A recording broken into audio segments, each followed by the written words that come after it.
ये आकाशवाणी रायपुर है। प्रादेशिक समाचार बुलेटिन के साथ मैं सुषमा श्रीवास।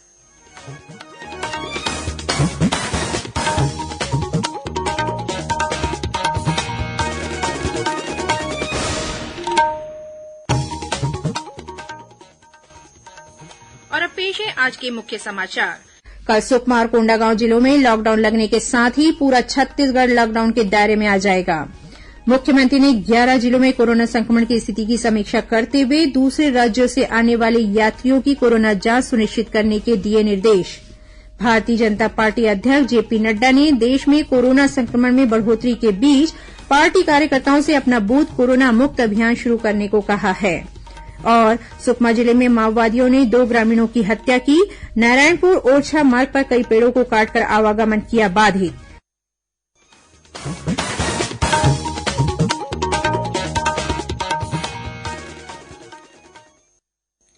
कोविड मरीजों की संख्या फिर से बढ़ रही है, इसलिए सभी श्रोताओं से अपील है कि कोई भी कोताही न बरतें, सभी सुरक्षा उपायों का पालन करें और 45 वर्ष से ऊपर के सभी लोग बेहिचक टीका लगवाएं, सुरक्षित रहें और इन आसान उपायों का पालन करें।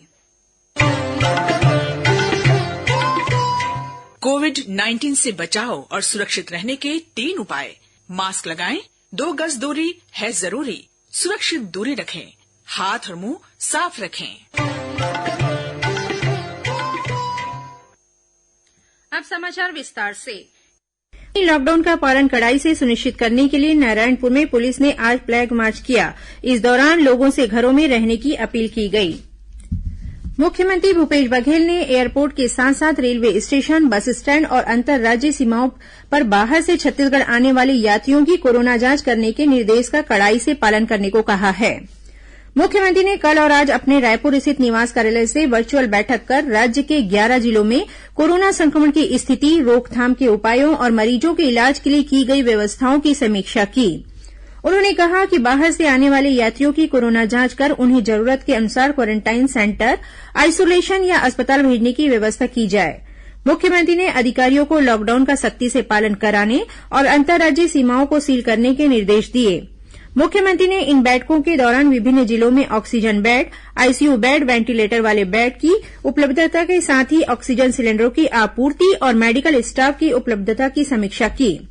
बैठक में स्वास्थ्य मंत्री टीएस सिंहदेव, मुख्य सचिव अमिताभ जैन सहित अन्य वरिष्ठ अधिकारी उपस्थित थे। इस बीच वन मंत्री और राजनांदगांव जिले के प्रभारी मंत्री मोहम्मद अकबर ने कहा है कि पेंड्री स्थित शासकीय मेडिकल कॉलेज में जल्द ही 8 वेंटिलेटर की सुविधा मिलेगी। अस्पताल में ऑक्सीजन सिलेंडर भी उपलब्ध है। प्रभारी मंत्री ने रेमडेसिविर इंजेक्शन की पर्याप्त उपलब्धता जल्द होने की बात कही। दूसरी ओर राजनांदगांव भाजपा जिला अध्यक्ष मधुसूदन यादव ने जिले में कोरोना मरीजों की स्थिति पर चिंता जताई है। भाजपा की ओर से मुख्यमंत्री को ज्ञापन सौंपकर स्वास्थ्य सुविधाओं की बेहतर व्यवस्था सुनिश्चित करने की मांग की गई है। उन्होंने बताया कि जिले में रेमडेसिविर इंजेक्शन, वेंटिलेटर और ऑक्सीजन सिलेंडर की कमी के साथ ही रिफिलिंग की व्यवस्था नहीं होने की ओर मुख्यमंत्री का ध्यान आकर्षित कराया गया है। वहीं राजनांदगांव के मुख्य चिकित्सा और स्वास्थ्य अधिकारी डॉक्टर मिथिलेश चौधरी ने निजी एम्बुलेंस संचालकों की बैठक लेकर मरीजों के लिए किराया निर्धारित किया है। एम्बुलेंस संचालकों द्वारा अधिक किराया वसूल किए जाने की शिकायत पर डॉक्टर चौधरी ने यह बैठक ली। अब राजनांदगांव में एम्बुलेंस संचालक सामान्य मरीजों के लिए 18 रुपये प्रति किलोमीटर और कोरोना मरीजों के लिए 25 रुपये प्रति किलोमीटर की दर से किराया ले सकेंगे। प्रदेश में कल एक दिन में कोरोना संक्रमण से सबसे अधिक मौत दर्ज की गई है। कल राज्य में कोरोना संक्रमण के कारण 170 लोगों की मौत हो गई। वहीं कल प्रदेश में 12,345 नए कोरोना संक्रमित मरीजों की पहचान की गई, जबकि कल 14,075 मरीज स्वस्थ हुए हैं। इस तरह से प्रदेश में कोरोना संक्रमित मरीजों की कुल संख्या 5,44,000 से अधिक हो गई है। वर्तमान में राज्य में 1,28,000 से अधिक मरीजों का विभिन्न अस्पतालों या होम आइसोलेशन में इलाज चल रहा है।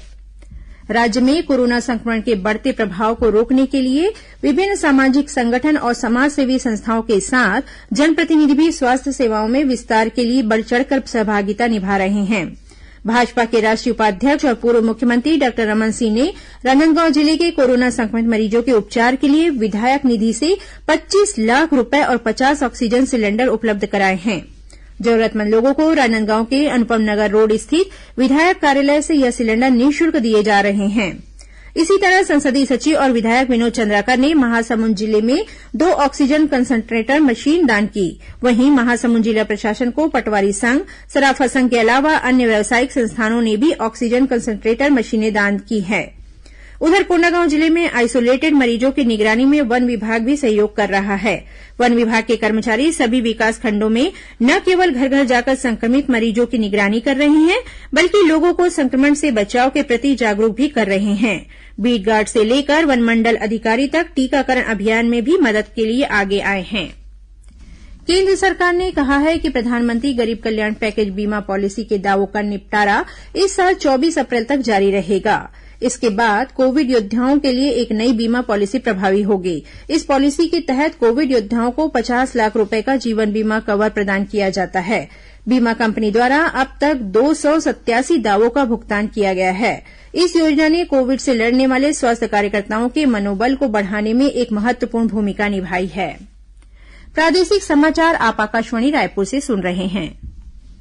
छत्तीसगढ़ की खबरों से है आपका वास्ता और खबरों की विश्वसनीयता से है हमारा वास्ता। आकाशवाणी समाचार रायपुर के प्रादेशिक समाचार बुलेटिन के साथ ही हमारे समसामयिक कार्यक्रम आप रेडियो के अलावा अपने मोबाइल पर भी सुन सकते हैं। आकाशवाणी समाचार फेसबुक, ट्विटर और यूट्यूब पर भी उपलब्ध है। हमारा Facebook page Chhattisgarh news on AIR, Twitter handle CGAIR news और हमारा यूट्यूब चैनल है छत्तीसगढ़ AIR न्यूज। तो अब रेडियो के साथ ही आपके मोबाइल के जरिए भी हम पहुंच रहे हैं आप तक। छत्तीसगढ़ की हर खबर के लिए सुनते रहिए आकाशवाणी समाचार।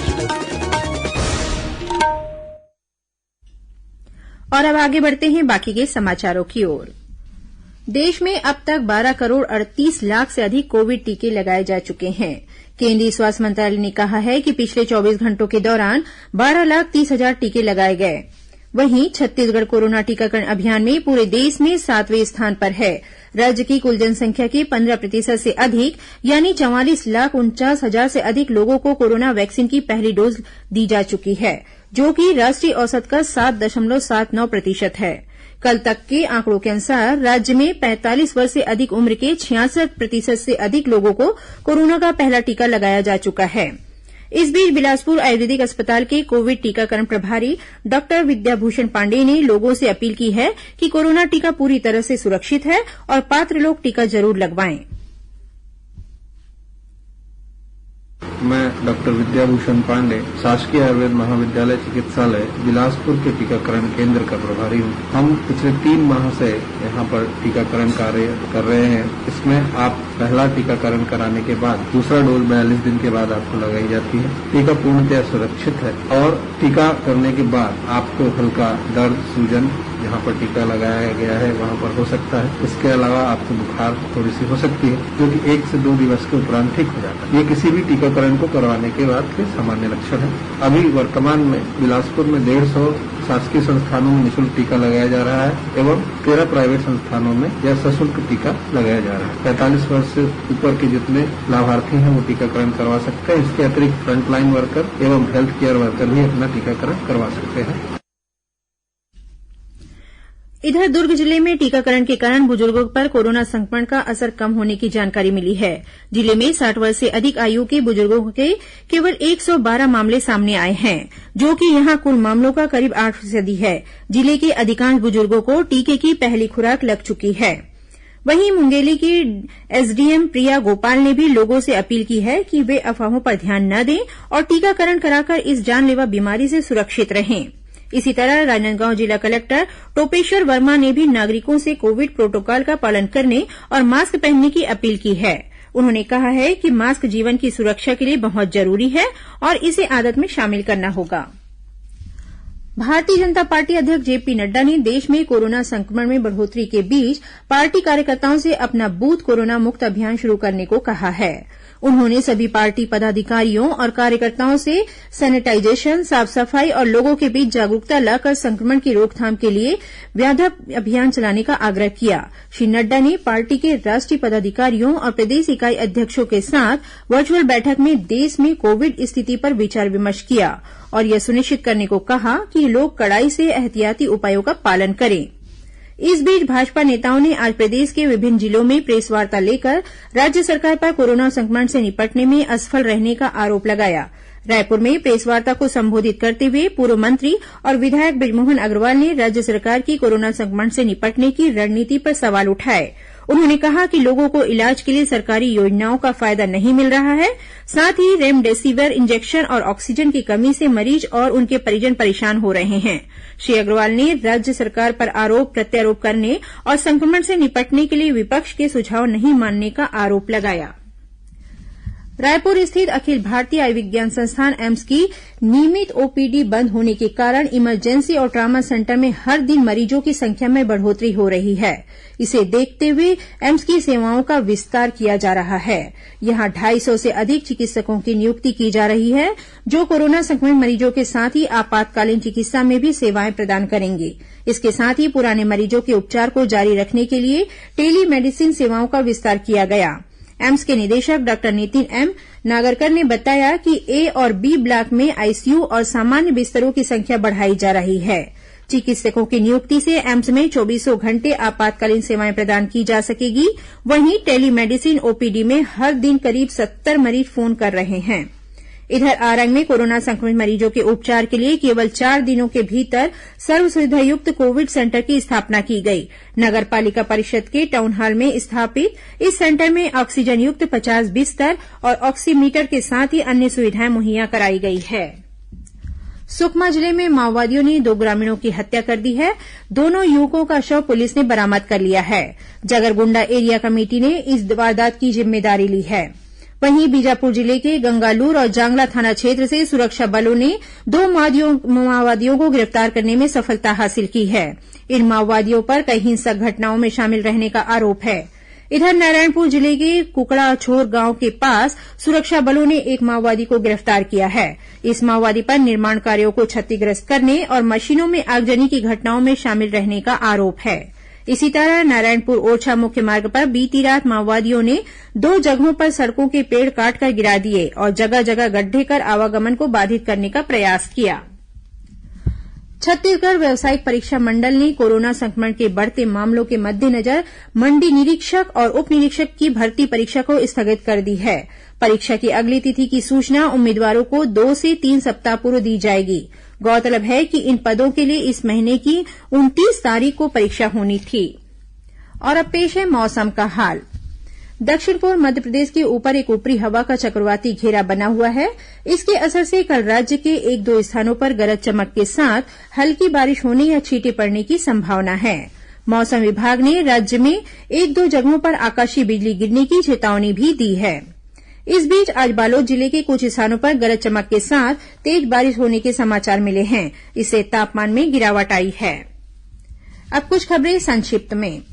रायपुर जिले में लॉकडाउन के दौरान सार्वजनिक वितरण प्रणाली के तहत उचित मूल्य की दुकानों से आज से हितग्राहियों को अनाज का वितरण शुरू कर दिया गया है। ये दुकानें सुबह 8 बजे से दोपहर 2 बजे तक खोली जा रही हैं। रायपुर के एक निजी अस्पताल में आग लगने से 6 कोरोना मरीजों की मौत के मामले में पुलिस ने अस्पताल प्रबंधन को नोटिस जारी किया है। रायगढ़ में लॉकडाउन के दौरान क्रिकेट सट्टा खिलाने वाले 4 आरोपियों को पुलिस ने गिरफ्तार किया है। इनके पास से 1 करोड़ 35 लाख रुपए की सट्टा पट्टी के साथ ही 4 लाख रुपए के इलेक्ट्रॉनिक उपकरण और 35,000 रुपए की नगद राशि बरामद की गई है। और महासमुंद जिले की कोमाखान पुलिस ने गांजा तस्करी के मामले में मध्यप्रदेश के 2 युवकों को गिरफ्तार किया है। इनके पास से 1,40,000 रुपए कीमत का गांजा बरामद किया गया है। अंत में मुख्य समाचार एक बार फिर। कल सुकमा और कोंडागांव जिलों में लॉकडाउन लगने के साथ ही पूरा छत्तीसगढ़ लॉकडाउन के दायरे में आ जाएगा। मुख्यमंत्री ने 11 जिलों में कोरोना संक्रमण की स्थिति की समीक्षा करते हुए दूसरे राज्यों से आने वाले यात्रियों की कोरोना जांच सुनिश्चित करने के दिए निर्देश। भारतीय जनता पार्टी अध्यक्ष जेपी नड्डा ने देश में कोरोना संक्रमण में बढ़ोतरी के बीच पार्टी कार्यकर्ताओं से अपना बूथ कोरोना मुक्त अभियान शुरू करने को कहा है। और सुकमा जिले में माओवादियों ने 2 ग्रामीणों की हत्या की। नारायणपुर ओरछा मार्ग पर कई पेड़ों को काटकर आवागमन किया बाधित। इसी के साथ प्रादेशिक समाचार बुलेटिन समाप्त हुआ। नमस्कार।